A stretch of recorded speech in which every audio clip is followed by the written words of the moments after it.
Vraiment, je suis satisfait de cette magnifique soirée. Accompagner les étudiants internationaux est une chose, se rassurer qu'ils réussissent leur intégration est encore mieux. Donc, raison pour laquelle on a mis en place ces rencontres mobilité pour essayer de mettre sur la table toutes les problématiques que les jeunes étudiants internationaux rencontrent lorsqu'ils arrivent dans un pays étranger, en l'occurrence la France aujourd'hui. Le retour d'expérience est incroyable, on a de beaux partages d'expérience et ça permet à ceux qui viennent d'arriver de pouvoir s'inspirer de l'expérience de ceux qui sont là depuis. Nous sommes vraiment satisfaits et c'est une expérience qu'on va forcément renouveler. Mais la deuxième chose, c'est que vous choisissez bien vos écoles. Construisez bien vos carrières. Il faut être déterminé. Parce que le parcours du combattant, chacun ici a sa propre expérience. Votre expérience, c'est la vôtre. Vous allez la raconter. Et soyez fiers de cette expérience-là. Et soyez déterminés. Ce que j'ai aimé des rencontres sur les mobilités, c'est principalement déjà la chaleur, parce que j'ai rencontré pas mal de personnes, bien que je ne les connaissais pas, mais c'est d'abord des personnes qui viennent du continent, donc non seulement du continent africain, mais aussi surtout du continent camerounais. Donc j'ai bien aimé ça. J'ai aussi aimé voir toutes les problématiques, entendre en tout cas toutes les problématiques que ces personnes ont pour la plupart des étudiants.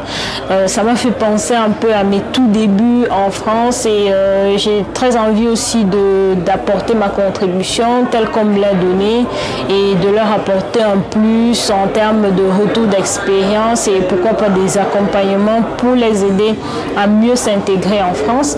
Donc je pense que ça va se faire et surtout que c'est une très belle initiative dont je tiens à remercier André pour ça. Donc j'espère obtenir ce CDI là pour changer le statut. Plusieurs personnes en fait se retrouvent sans titre de séjour en situation irrégulière, tout simplement parce qu'ils ont lancé la procédure 1 mois, 2 mois avant, et sauf que les délais de traitement sont longs, et donc ça vous met dans une situation très précaire. J'ai beaucoup apprécié les échanges qu'on a pu avoir avec les jeunes qui viennent d'arriver, les jeunes de la diaspora, et ceux qui sont là depuis un petit moment, sur la compréhension des enjeux, surtout sur le fait de pouvoir se lancer dans l'entrepreneuriat étant en France, étant en Europe, et ce qu'on peut apporter à notre continent. Les retours sont très intéressants sur le fait de comprendre les difficultés qu'il peut y avoir en termes de trésorerie, de changement de statut, également pour pouvoir accéder à certains bénéfices qu'on peut avoir au niveau des supports bancaires. Mais sinon, c'était un très bon moment, de très bons échanges et les personnes étaient très ouvertes, elles avaient beaucoup de questions et j'espère pouvoir avoir pu répondre à ce qu'ils avaient comme interrogation et surtout à les motiver. L'entrepreneuriat c'est bien, il faut y aller et commencer le plus tôt possible et profiter du fait que quand on est étudiant, on peut déjà entreprendre. Actuellement, je suis dans la procédure de changement de statut en termes pour avoir un passeport talent. Donc du coup là j'attends que la préfecture me réponde juste pour continuer la procédure. Moi, mes attentes, c'est de vous écouter, de savoir ce qui va être fait ici et si je peux apporter mon aide à quelqu'un, je le ferai. Et si je peux recevoir de vous aussi, je suis ouvert. Les gens pensent que être entrepreneur, c'est juste avoir une idée, lancer un business. Il y a un mindset à avoir que je n'avais pas. On a tous de belles ambitions.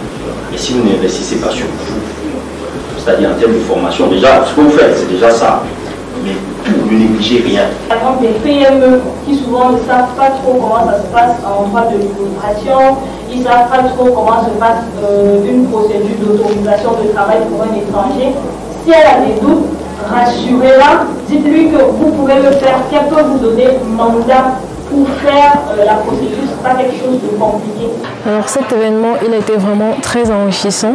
Déjà parce qu'on a eu le retour des professionnels dans divers domaines qui nous ont partagé leurs expériences antérieures. Et ça m'a permis vraiment de savoir les points sur lesquels je dois m'axer par la suite pour ne pas avoir de difficultés au niveau de toutes les procédures que j'aurai à faire. Cet événement a été riche, surtout en partage des idées et en brainstorming. On peut dire qu'il nous a donné des tips en ce qui concerne le renouvellement du titre de séjour, du changement du statut et également des soft skills en ce qui concerne le comportement en entreprise. Donc en gros, je peux dire qu'on peut donner de la détermination, de l'espoir et de la capacité de résilience. Je trouve que cette initiative est intéressante de rassembler les jeunes pour leur expliquer un peu les démarches, pour décrisper un peu les jeunes.